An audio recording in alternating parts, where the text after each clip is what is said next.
Convido a todos, aqueles que puderem, a ficarem de pé e vamos ter este tempo de celebração, de louvor ao nosso Deus. Estamos na presença do Senhor Jesus e queremos adorá-lo, exaltá-lo, engrandecê-lo como só Ele é digno.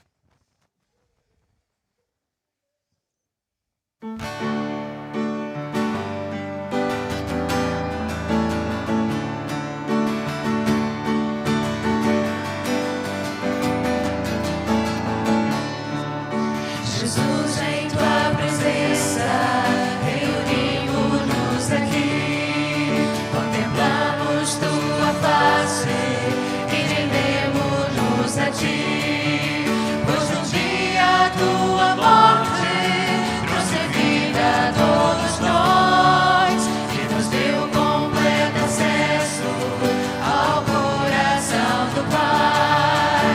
Jesus, em tua presença, reunimos-nos aqui, contemplamos tua face e rendemos-nos a ti, pois um dia a tua morte trouxe vida a todos nós e nos deu completo acesso ao coração do Pai.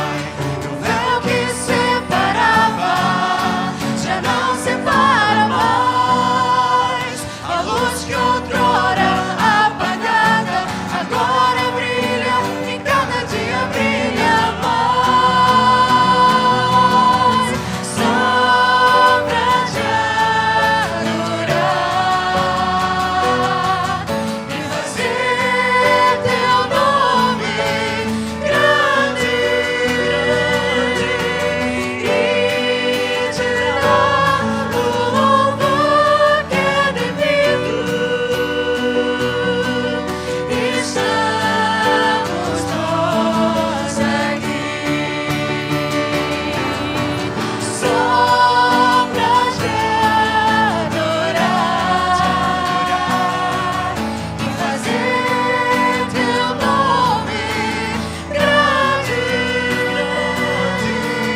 e te dar o louvor que é devido. Estamos nós aqui, estamos nós aqui. Vamos orar. Nosso Deus e Pai, damos-te muitas graças, Senhor, porque Tu amaste o mundo de tal maneira que enviaste o Teu único Filho para morrer naquela cruz por amor de cada um de nós, para perdão dos nossos pecados, Senhor, para termos novamente comunhão, intimidade, amizade contigo, Senhor, para estarmos novamente próximos de Ti, Senhor. Muito obrigada, Senhor. Graças te damos, ó Pai, por tamanha demonstração de amor que nós não conseguimos compreender na sua total dimensão. E te agradecemos tanto, Senhor, estamos tão gratos, tão alegres. Te agradecemos por podermos estar aqui presentes, juntos, a louvar-te, a exaltar-te, Senhor, como só Tu és digno, a comemorar este dia, recordando este sacrifício tão grande que Tu fizeste por cada um de nós. E te louvamos, Senhor, porque Tu estás vivo. Ó Jesus, graças te damos, Senhor, porque Tu venceste a morte e Tu estás vivo e estás vivo em cada um de nós. Graças, Senhor. Toda a honra, a glória seja somente dada a Ti, Senhor Jesus. E é no Teu nome que nós oramos. Amém. E vamos então fazer uma leitura bíblica que se encontra em Isaías, no capítulo 53.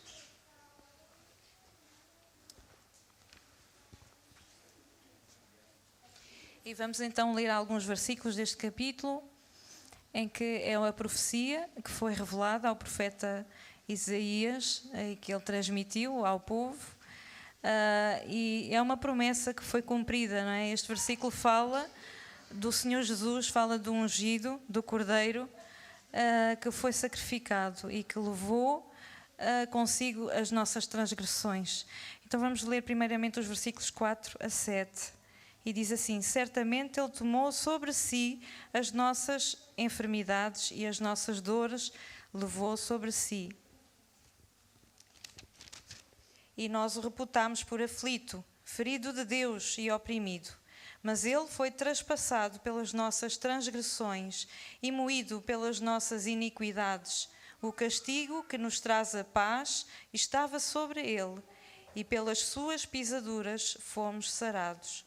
Todos nós andávamos desgarrados como ovelhas, cada um se desviava pelo caminho, mas o Senhor fez cair sobre ele a iniquidade de nós todos. Ele foi oprimido e humilhado, mas não abriu a boca. Como cordeiro foi levado ao matadouro, e como ovelha muda perante os seus tosqueadores, ele não abriu a boca. E agora os versículos 11 e 12. Ele verá o fruto do penoso trabalho de sua alma e ficará satisfeito. O meu servo, o justo, com o seu conhecimento, justificará a muitos, porque as iniquidades deles levará sobre si. Por isso, eu lhe darei muitos como a sua parte, e com os poderosos repartirá ele o despojo, porquanto derramou a sua alma na morte, foi contado com os transgressores. Contudo, levou sobre si o pecado de muitos, e pelos transgressores intercedeu. Então Jesus fez tudo isto, cumpriu com esta promessa naquela cruz. Ele pagou o preço das nossas transgressões. Ele levou o castigo que era nosso. Era cada um de nós que deveria estar ali a pagar o preço do nosso pecado, mas Jesus fez isso por nós. E qual cordeiro sacrificado, assim o Senhor Jesus o foi. E é isso que vamos cantar. Digno é o cordeiro. Ele foi morto, levou o peso do nosso pecado, mas ele ressuscitou e está vivo.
Vamos fazer mais uma leitura bíblica, que desta vez se encontra na primeira carta aos Coríntios, no capítulo 1, versículos 18 a 25.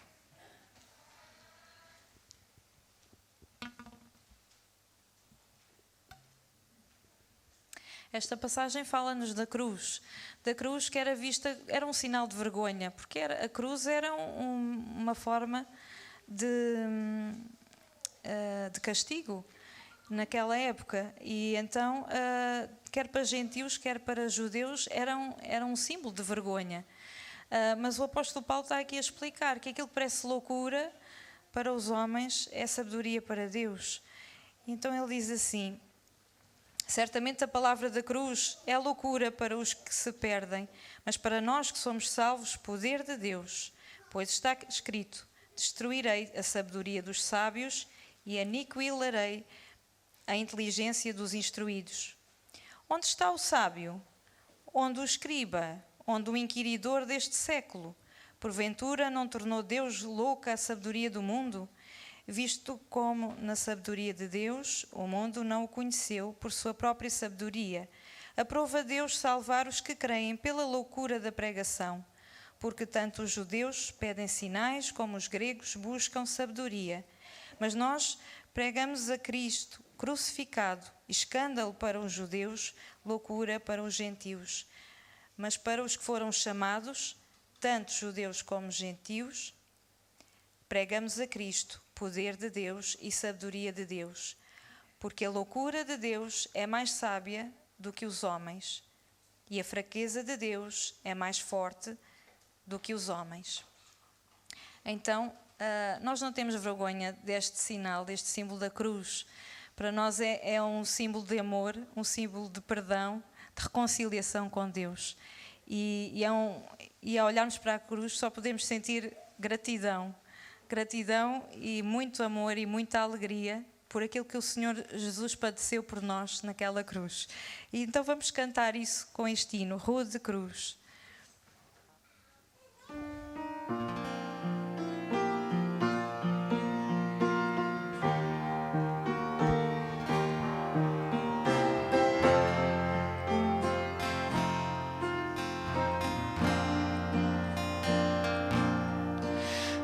De cruz se erigiu, belo dia fugiu, revelando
finalizar este tempo de louvor, queremos agradecer a Jesus por tudo o que Ele fez e por tudo aquilo que Ele ainda vai fazer nas nossas vidas.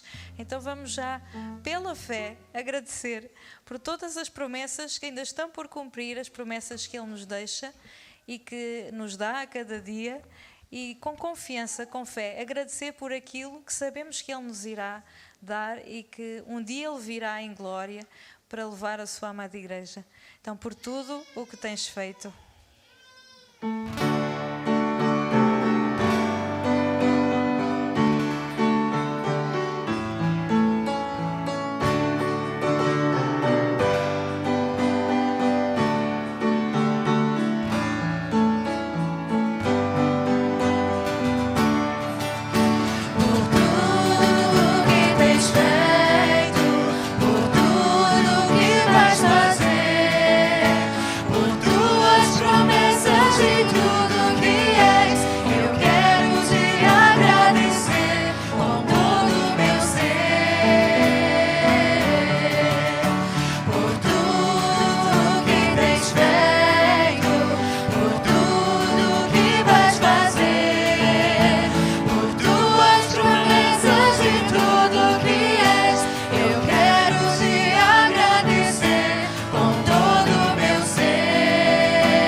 Irmãos, podem se sentar.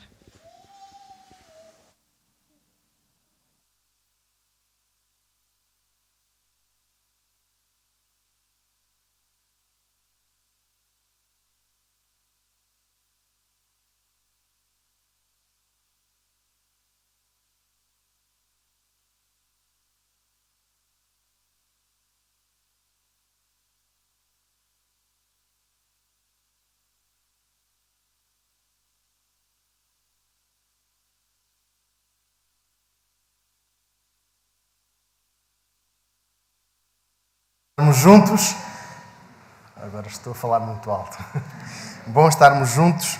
Para nós esta sexta-feira é uma noite marcante, é uma noite importante no nosso contexto doutrinário, no nosso contexto teológico e no nosso dia-a-dia.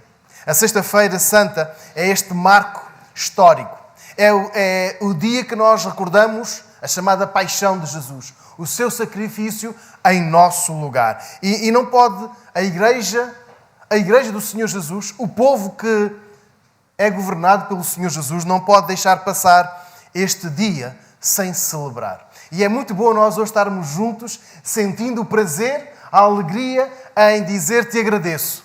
Em dizer te agradeço por aquilo que fizeste por mim. E eu hoje gostava que nós pudéssemos olhar para o passado, para aquilo que Jesus fez, com a perspectiva presente e perspectiva futura.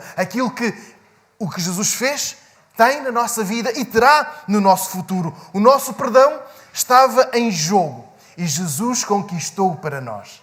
Esta é a nossa alegria.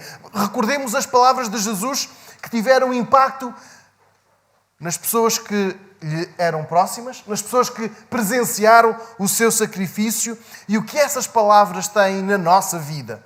E, em primeiro lugar, vamos abrir então as nossas Bíblias no Evangelho de Mateus, capítulo 27, Mateus, capítulo 27, e olhar para esta hora das trevas. Na hora das trevas, Mateus capítulo 27, vamos olhar para o versículo 50 e perceber algo tão importante.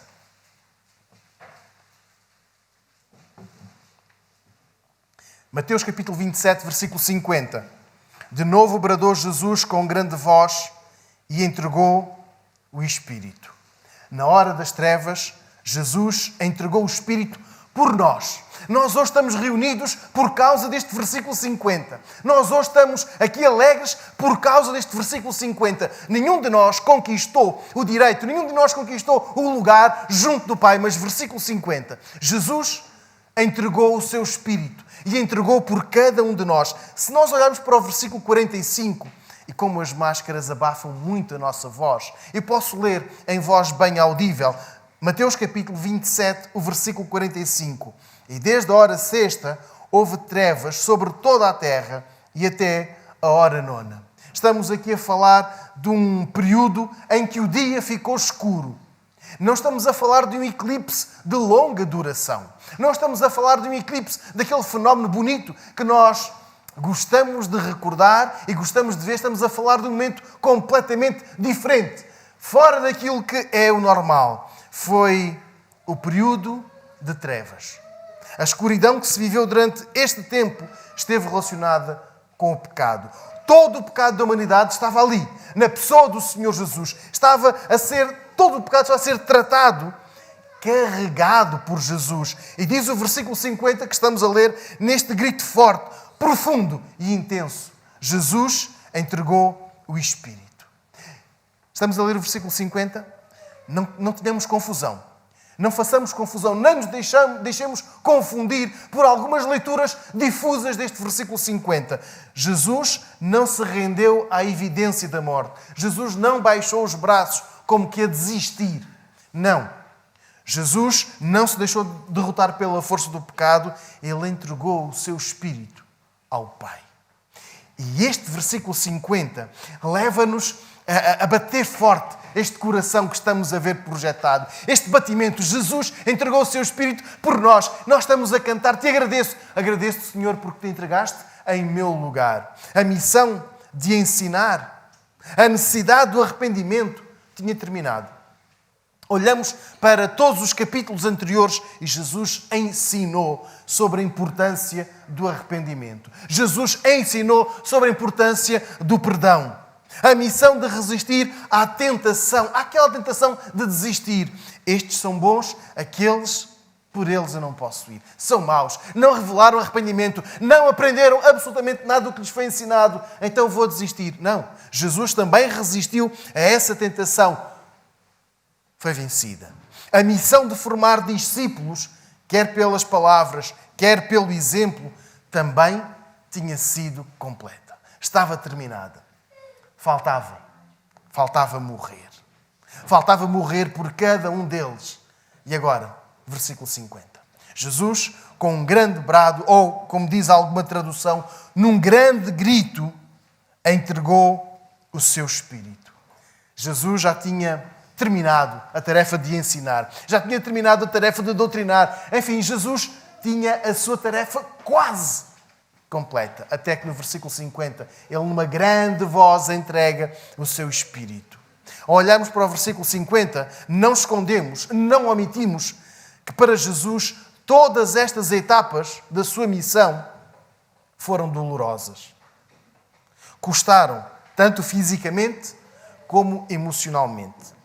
Jesus sofreu muito para outorgar à humanidade a condição de salva, a condição de perdoada. Custou bastante a Jesus. Custou porque Jesus foi rejeitado, porque Jesus não foi aceito, foi descredibilizado. Mas, versículo 50, ele não se rendeu à evidência da morte. Ele entregou o seu Espírito ao Pai para que nós tenhamos uma relação privilegiada, para que nós tenhamos o acesso direto ao Pai, ainda que lhe tenha custado bastante. Mas nós temos aqui o versículo 50. Naquela hora das trevas, Jesus entregou o seu Espírito por mim, por cada um de nós. E quando Jesus entrega o Espírito ao Pai, falo por ter cumprido todos os requisitos para libertar o perdão, para conceder o perdão na sua totalidade. Não há um pecado que fique de fora da graça de Deus. Não há um pecado que fique fora deste versículo 50, desta entrega. Jesus fala porque tinha carregado o ódio, como falei há pouco, a indiferença, o desprezo, o desrespeito de todos. E mais, há algum pecado que me esteja a escapar, Jesus também levou. Não apenas os pecados contra a sua pessoa, ou seja, aquela descredibilização à pessoa de Jesus, tu não és capaz, tu não podes, mas da relação entre os semelhantes. Também Jesus carregou estes pecados.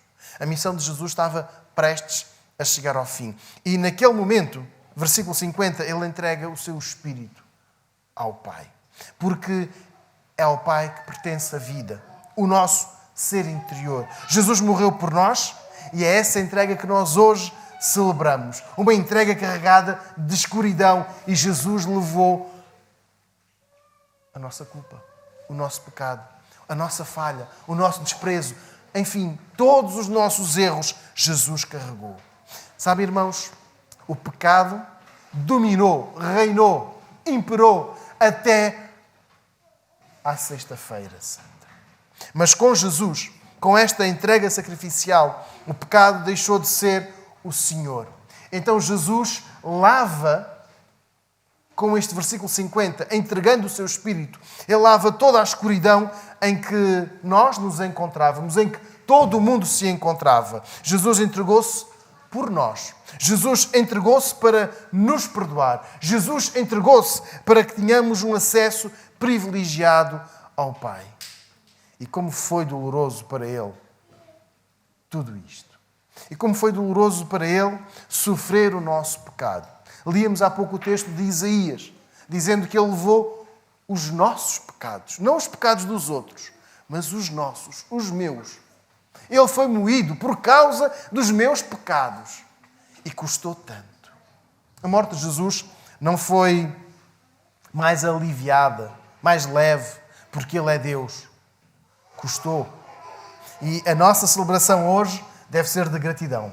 Obrigado, Jesus, porque te entregaste por mim. Obrigado, Jesus, porque te entregaste por nós. Atenção, versículo 50. Jesus entrega o seu Espírito ao Pai, não ao diabo, ao dono da mentira e do pecado, mas Jesus pagou a Deus. E este pagamento que fala aqui o versículo 50 custou-lhe muito. Fê-lo sofrer, dizia há pouco. Mas recordemos que Jesus entregou-se por nós, para que hoje pudéssemos estar aqui a celebrar a vida. O fim do domínio das trevas, o fim do pecado a reinar sobre nós. E eu quero lançar um desafio a cada um de nós. Se ainda temos alguma falha que, não que nos domine, mas que por vezes nos prenda, eu quero que nós hoje confessemos a Jesus. Vamos dizê-lo. Não precisamos de gritar. Precisamos dizer: Senhor Jesus, eu tenho esta falha. Eu tenho esta tendência de falhar aqui, de pecar aqui. Liberta-me. Limpa esta escuridão da minha vida.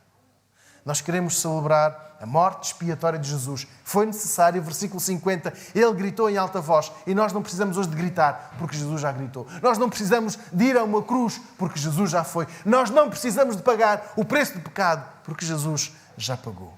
Nós queremos recordar hoje a entrega em nosso lugar. Diretamente, versículo 50, entregou o seu Espírito ao Pai. Então, hoje devemos estar alegres, porque quando estivermos a passar por algum tipo de crise, algum tipo de momento, algum momento de escuridão, algum tipo de dia, de tarde, de noite, que nos entristeça, que nos faça cair, que nos faça pecar. Versículo 50. Jesus, com grande voz, entregou o Espírito. Por mim, por si, por ti. Jesus entregou-se por nós. Diz-nos o versículo 51. E eis que o véu do santuário se rasgou em dois, de alto a baixo. A terra tremeu, as pedras se fenderam. Versículo 51 diz-nos que, na hora das trevas, a separação acabou. Depois desta entrega, o evangelista relata aqui um acontecimento pleno de simbolismo. eis que o véu do santuário se rasgou em dois, de alto a baixo. Olhamos nós para o versículo 51 e percebemos que o véu do santuário se rasgou em dois, de alto a baixo. E este véu tem um grande simbolismo teológico e doutrinário. Comecemos pela explicação do véu. Quando Deus dá a Moisés as ordens da construção do tabernáculo, daquela grande tenda que servia da revelação, mas também servia para que o povo se reunisse para ouvir a palavra de Deus, naquela grande tenda teria um espaço reservado para o lugar sagrado. E seria o compartimento mais importante daquela tenda. Mas dentro deste local sagrado havia ainda um mais pequeno, reservado, que era o lugar que algumas traduções chamam o Santo dos Santos ou o lugar Santíssimo. Apenas os sacerdotes podiam entrar no lugar santo, mas no lugar Santo dos Santos, só o sumo sacerdote, o chefe dos sacerdotes, podia entrar. Mas como é que se distinguia o lugar santo do lugar santíssimo? Pelo véu. Então havia um véu que distinguia o lugar santo do lugar ainda mais santo. E neste lugar apenas o principal dos sacerdotes, o sumo sacerdote, podia entrar e fazer a expiação pelo povo. Mas para entrar neste lugar, aquele sacerdote obedecia uma série de rituais e Moisés foi dando, dizendo a Arão: tu és o primeiro, e não podiam ser os sobrinhos de Arão ou os sobrinhos da mulher de Arão, podiam ser os filhos de Arão. Êxodo capítulo 26, versículos 31 a 37, relata os pormenores deste véu. Tinha de ser feito com algumas cores: azul, roxo e vermelho forte. Algumas traduções usam carmesim. Diz-nos também que este véu tinha de ser de um linho torcido, ou seja, não era um pano qualquer. Estava a tentar trazer hoje um pano para ilustrar e percebi que não posso. Não pode ser um pano qualquer. Nem o próprio tabernáculo não tinha um pano qualquer. Tinha de reunir estas características. Mas aquele véu estava preso sobre 4 colunas de madeira. Não era uma madeira qualquer. Madeira de acácia. E estes suportes eram forradas a folha de ouro. A base, o suporte, era de prata. Estamos a ver que aquele lugar estava muito bem definido. A madeira específica, o tecido específico, as cores, até a base estava tão específica para relatar, para realçar a todos que aquele lugar não era um lugar acessível a qualquer um. Era o lugar santíssimo. E como apenas o sumo sacerdote tinha acesso a este lugar, numa alusão à presença direta, ao contacto direto com Deus, dizia há pouco que este sacerdote tinha de passar por uma série de rituais, o ritual da purificação.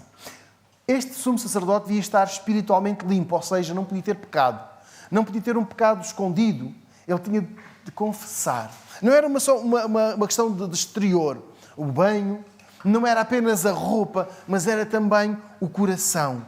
Ele não podia estar preso ao pecado. Caso contrário, não teria acesso a Deus. E agora olhemos para o versículo 51. Quando Jesus a entrega com grande voz o seu Espírito, o que acontece? Versículo 51, este véu rasga-se. E é aqui que entramos então na explicação teológica. Jesus leva-nos, através deste sacrifício que hoje celebramos, até ao Pai. Porque deixou de haver aquela separação do santo para o lugar santíssimo. Deixou de haver uma barreira, deixou de haver um véu. É verdade, o véu é tão pequeno, é tão frágil, mas aquele véu era uma limitação, uma barreira a que nem todos podiam entrar. Só um podia entrar. E agora, versículo 51. Esta separação deixou de existir. O véu rasgou-se em dois, de alto a baixo. E esta separação deixou de existir com Jesus e por Jesus.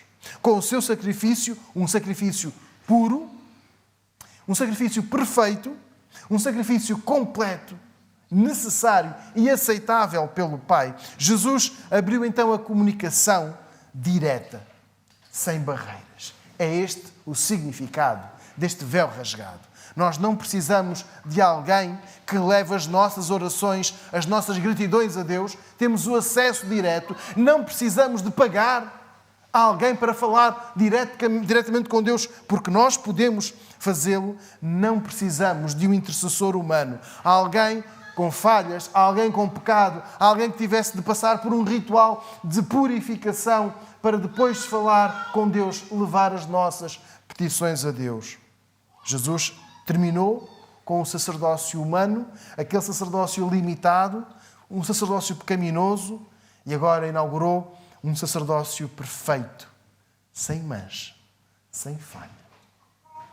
Estamos a perceber a importância do verso 51? Não temos mais barreiras. Porquê? Jesus não tinha pecado, mas ofereceu-se como sacrifício vivo pelo nosso pecado. Aquele véu que separava os intercessores das pessoas que apresentavam a sua intercessão deixou de ser necessário, porque Jesus é o nosso Salvador, é o nosso intercessor. E agora o texto de Hebreus diz-nos que nós temos um caminho vivo, novo, acesso direto ao Pai.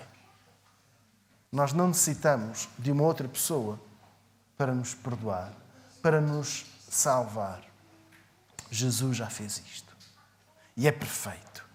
Naquela hora de trevas, naquelas horas de trevas, de escuridão prolongada, a separação provocada pelo pecado terminou. Nós não estamos mais afastados de Deus. E nós hoje celebramos o fim desta separação. A 9 de novembro de 1989, na Europa, assistimos a um fenómeno que foi a reunificação de um país, a mesma língua, o mesmo povo, mas separados por um muro. A Alemanha deixou de ser dois, passou a ser um só país. E conheci na altura uma jovem que viveu intensamente aquele momento, a queda do muro de Berlim. Ela contava detalhes daqueles dias em como se sentiram livres. Livres para falar com este, com aquele. Livres para caminhar. E agora estavam sem barreiras. Eram um só povo. Então voltamos ao versículo 51. Naquela sexta-feira em que Jesus entregou o seu Espírito ao Pai, quando se rasga de alto a baixo o véu do santuário, terminou a separação que existia entre o homem pecador e o Deus puro. E nós celebramos com alegria esta proximidade que temos com o Pai. Não há mais barreira.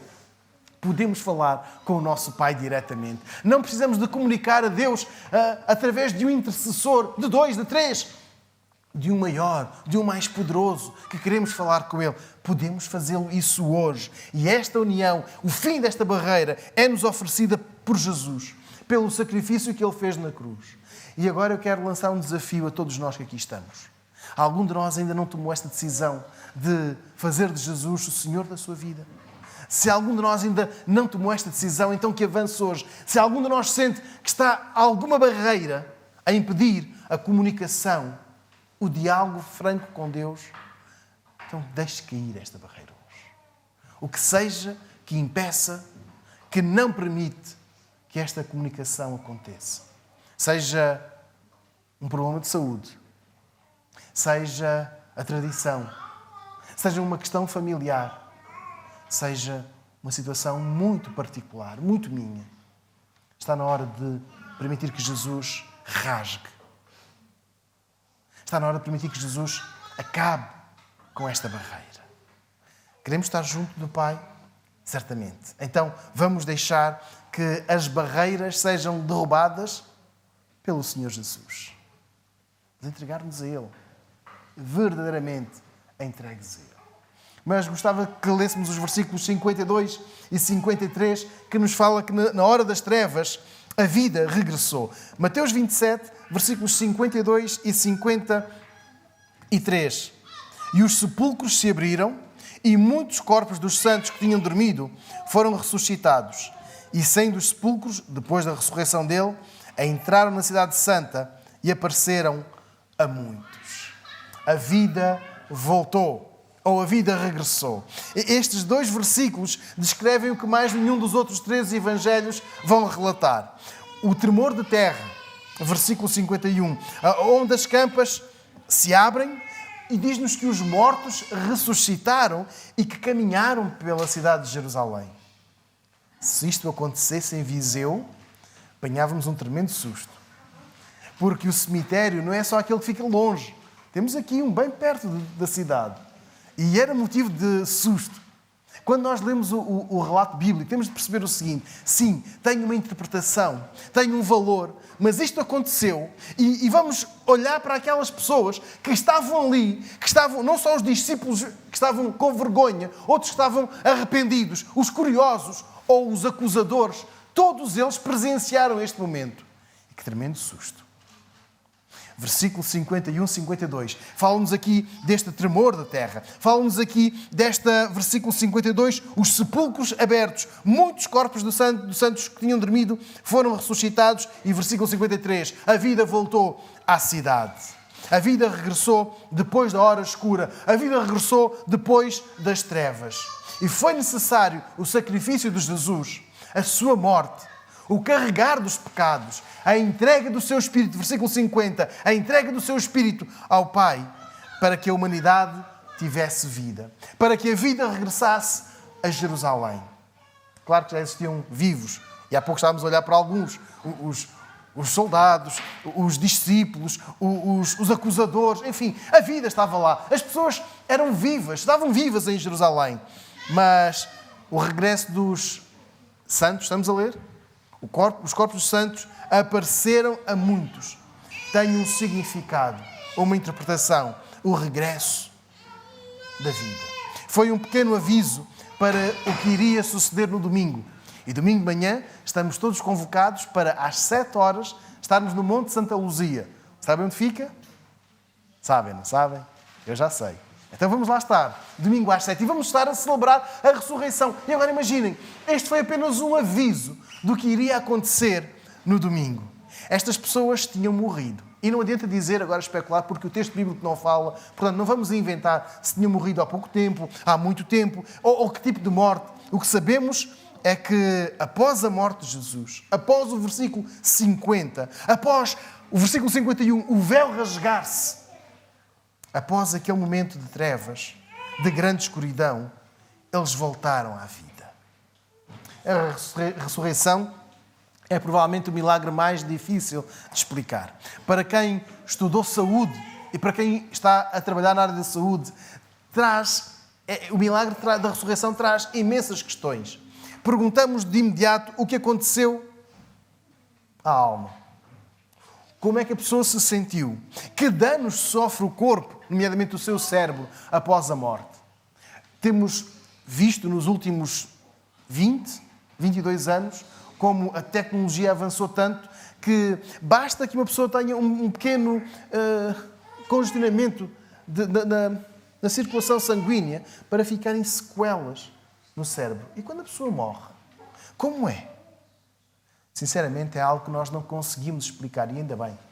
Mas podemos alegrar. Alegrar porque Jesus traz a vida. Porque estas pessoas experimentaram a morte, versículos 52 e 53, mas voltaram à vida. E Jesus faz-nos regressar à vida, mas a uma vida diferente. Quando o aceitamos, quando cremos nele, quando aceitamos o seu sacrifício, quando aceitamos que ele foi à cruz em nosso lugar. Voltamos à vida, mas uma vida diferente. Uma vida que não é mais vivida para as trevas, mas vivida para Ele. E estas pessoas, que o versículo 52 e 53 falam, pessoas que estavam diferentes. A experiência da quase morte, mexe com quem por ela passa. Há 1 ano e meio falava com um senhor que me levantou esta questão. Como é que o pastor explica a quase morte? A minha vida mudou, contava-me este senhor. Imagina, num ambiente de festa, a falar de quase morte. Agora vejamos o versículo 52, não está a falar de quase mortos, está a falar dos mortos que ressuscitaram. E estas pessoas tiveram uma nova oportunidade, uma oportunidade encarada de outra perspectiva. Nós pensamos muitas vezes quão diferentes seriam os nossos dias se tivéssemos a certeza que só viveríamos os próximos 2 meses, 2 anos. A nossa agenda seria diferente. Nós pensamos sempre que falta algum tempo, e graças a Deus que ainda falta. Mas se nos dissessem, é daqui a 2 meses, é daqui a 2 anos.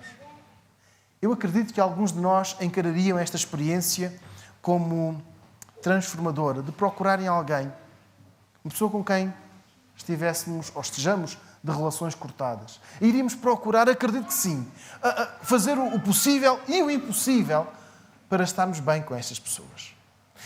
Provavelmente iríamos violar uma outra regra sanitária e iríamos abraçar quem não abraçámos corretamente nos últimos tempos. Mas o cenário é diferente. Aqui não estamos a falar de nós morrermos daqui a 2, 3 dias, 3 meses, 3 anos. É voltar à vida por uma intervenção divina, por um milagre.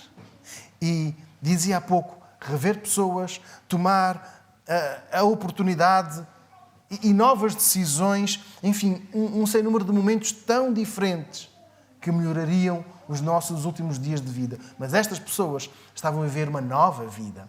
Elas voltaram à vida e Jesus dá-lhes esta oportunidade. E dá-nos esta oportunidade quando nós voltamos a viver pelo milagre que Ele experimentou para o nosso benefício.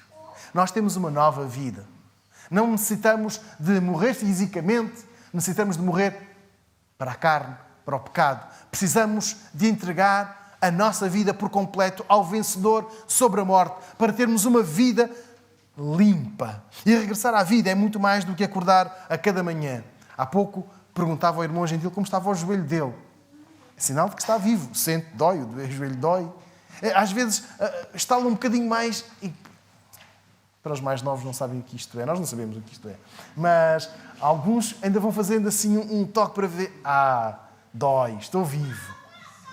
Mas voltar à vida, depois da transformação, depois do milagre que Jesus nos confere, depois da nova oportunidade que temos, quando fazemos de Jesus o Senhor da nossa vida, aí sim, percebemos que começa a notar-se algo em nós.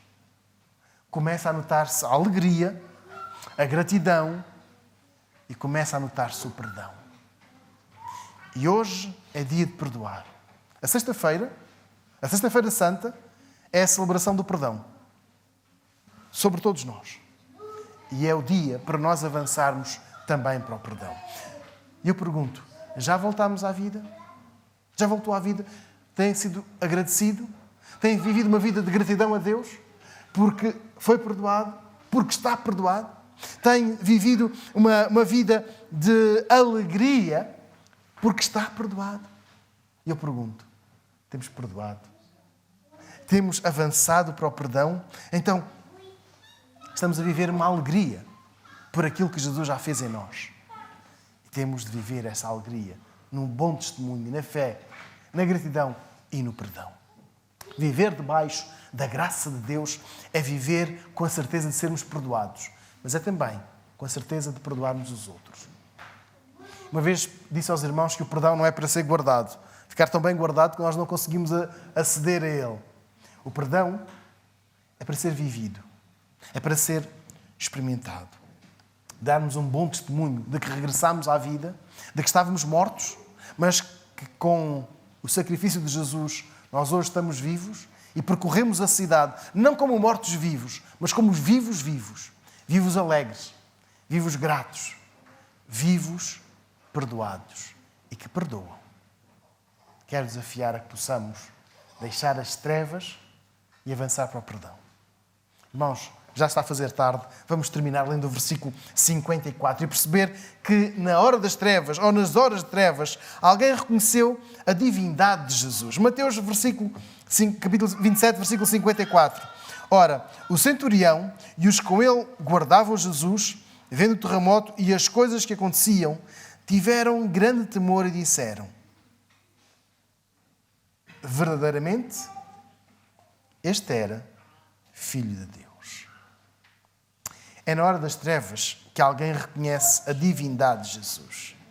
E é logo um grupo estranho. Um militar romano. O versículo 54 diz que o chefe de 100 homens do exército romano, o tal centurião, observou tudo. E já vamos àquela frase. Já vamos à frase mais marcante. Mas reparem, versículo 54. Ele observou tudo.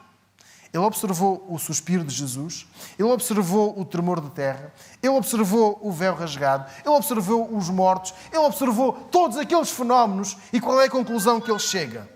Verdadeiramente, este era o Filho de Deus.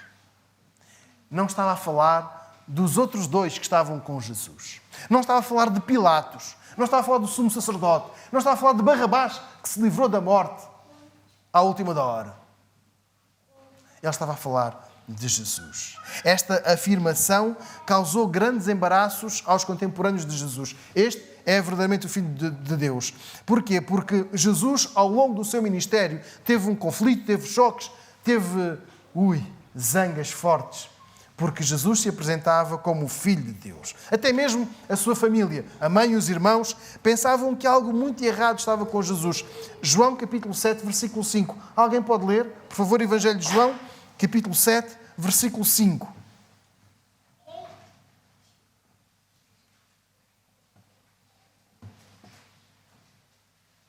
Pois nem mesmo os seus irmãos criam nele. Obrigado. Estamos a ver como nem mesmo os seus irmãos criam nele. Ou seja, a família de Jesus, os irmãos dele, também olharam para ele como confuso. E como poderia ser ele o Filho de Deus? É o nosso irmão. Filho do nosso pai, da nossa mãe. Para uns, para os religiosos, este era um tema muito sensível. Era um tema muito sensível. Ser Filho de Deus. Em Israel, Filho de Deus significava pertencer a um povo, a uma nação. E não se tratava de um indivíduo, ou seja, alguém isolado. Todos eles, os israelitas, eram descendentes de Abraão e, por isso, filhos de Deus. Olhemos para o versículo 54 e vamos ler a última frase. Ou seja, o centurião observa aquilo, tudo o que está à sua volta, ele observa cada momento, cada relato que temos diante de nós e ele chega à conclusão: verdadeiramente este era o Filho de Deus. Não usa o plural. Não está a referir-se aos filhos de Deus. Mas Jesus é aqui apresentado como Filho de Deus e foi assim que ele se apresentou. Foi uma inovação ao que era ensinado. João capítulo 10, versículo 18, é uma das passagens em que Jesus se refere a Deus como o meu Pai e não o nosso Pai, como era habitual. E quando Jesus tem essa afirmação, o meu Pai, causa ali uma rejeição da parte de uns e causa um choque, uma atenção para apontar o dedo. O teu Pai? Este deveria ter dito o nosso Pai. O ensino de Jesus era uma discordância total com os religiosos do seu tempo.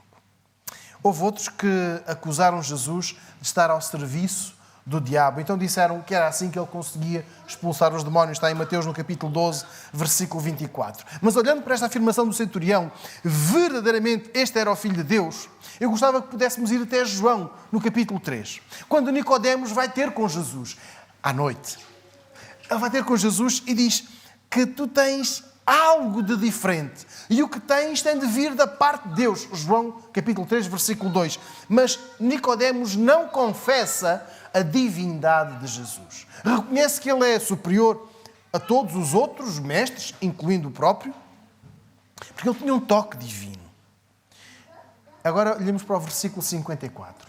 Este centurião é um representante do império.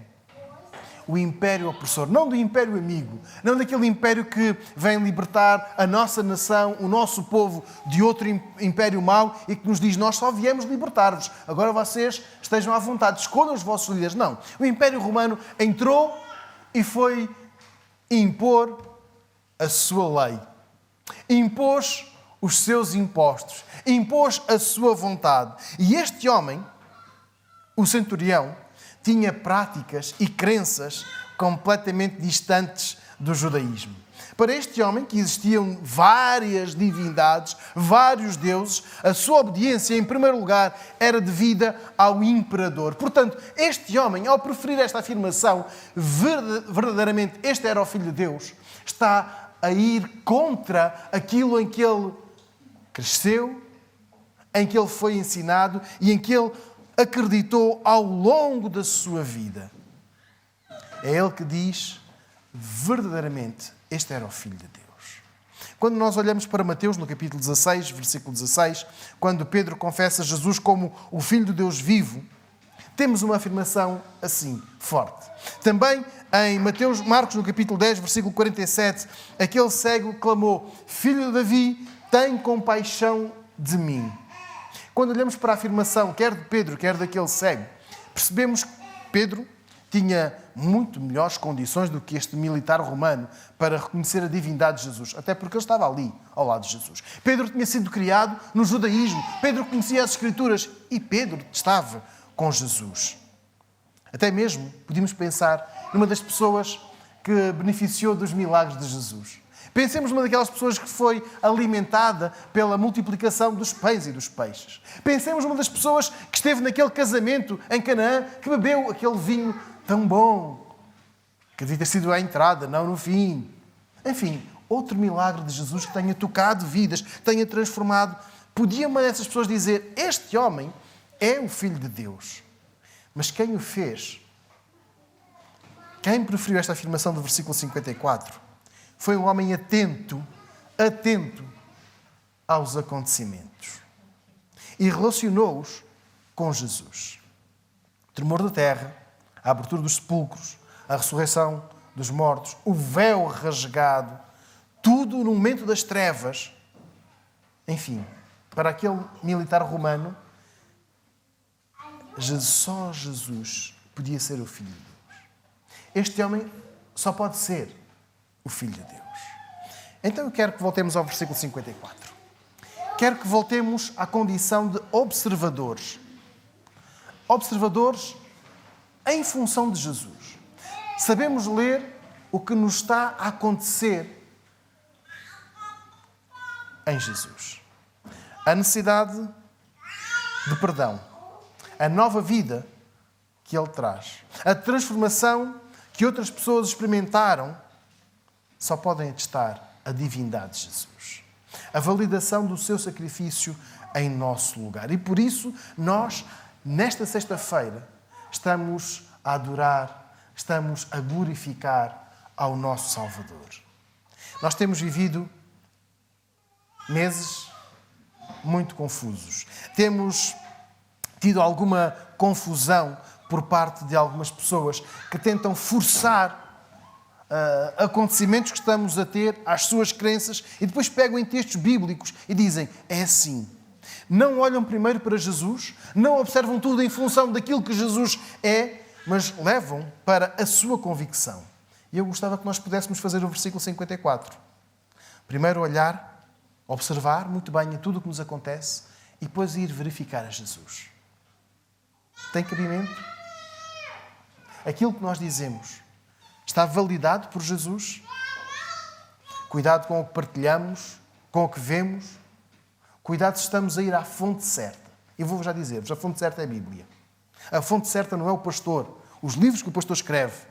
Não são os apontamentos que o pastor partilha. A fonte certa é a Bíblia. Vejamos este homem. Ele foi à fonte, à melhor fonte, ao próprio Jesus. E ele olhou para aqueles acontecimentos e viu tudo isto aconteceu quando este homem entregou o seu espírito, versículo 50. Então ele só pode ser o Filho de Deus. Então este é para nós um tremendo desafio. Confessarmos Jesus, sim, à luz de tudo o que nos acontece. Atentos. Irmãos, estejamos atentos. saibamos ser bons observadores do que está à nossa volta. Não forcemos, não obriguemos a que a Bíblia se adapte ao nosso querer, mas leiamos pela fonte certa, a Bíblia. Ele olhou para Jesus e viu os efeitos provocados pela sua morte. A diferença que fez aquela entrega em relação a tantas outras. Não adianta especular se este homem tinha assistido a mais de 50, a mais de 30 crucificações desde que estava ali a servir em Israel. Não adianta. Mas vamos ver. Este homem, à luz dos acontecimentos, à luz de tudo aquilo que foi vendo, ele chegou a uma conclusão. Este é verdadeiramente o Filho de Deus. Que diferença Jesus tem feito na nossa vida. Que diferença Jesus tem feito na nossa leitura, na observação que fazemos dos acontecimentos, até da nossa falta de saúde, da nossa falta de emprego, da nossa perda de rendimentos, das crises que temos vivido na nossa família, no nosso emprego, na nossa cidade, no nosso país. Que diferença tem Jesus feito? Tem-nos levado à confissão, tem-nos levado até ao reconhecimento da sua divindade. Esta noite é uma noite de gratidão. Gratidão pelo sacrifício que Jesus fez em nosso lugar. Gratidão porque, versículo 50, Ele entregou o seu Espírito por nós. Gratidão porque nós hoje podemos olhar para o versículo 51 e percebemos que temos uma comunicação direta com o Pai. Versículos 52 e 53, gratidão porque temos uma nova vida, uma nova oportunidade de viver. E por fim, porque nós reconhecemos quem Jesus é. Nunca creia menos do que a verdade. E a verdade é esta. Jesus é Deus. Acredita nisto? Vive em função desta crença. Vamos orar. Querido Deus, é tão bom poder falar contigo diretamente, porque temos o perdão. Estamos perdoados. Obrigado porque o teu Filho morreu em nosso lugar. Obrigado porque nos dás uma nova vida. Em ti nós temos vida nova. E queremos pedir-te que o teu Espírito Santo nos capacite a ler corretamente o que vivemos, o que se passa na nossa vida. E que possamos sempre dar-te glória, honrar-te e dignificar-te. Pai, uma vez mais te agradecemos porque estamos perdoados. Pedimos que nos ajudes, nos ensines a perdoar. E que nos enchas da alegria, da tua alegria. A alegria de vidas transformadas. Para darmos bom testemunho de quem tu és. Em teu nome, Jesus, nós oramos. Amém.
Graças pela cruz,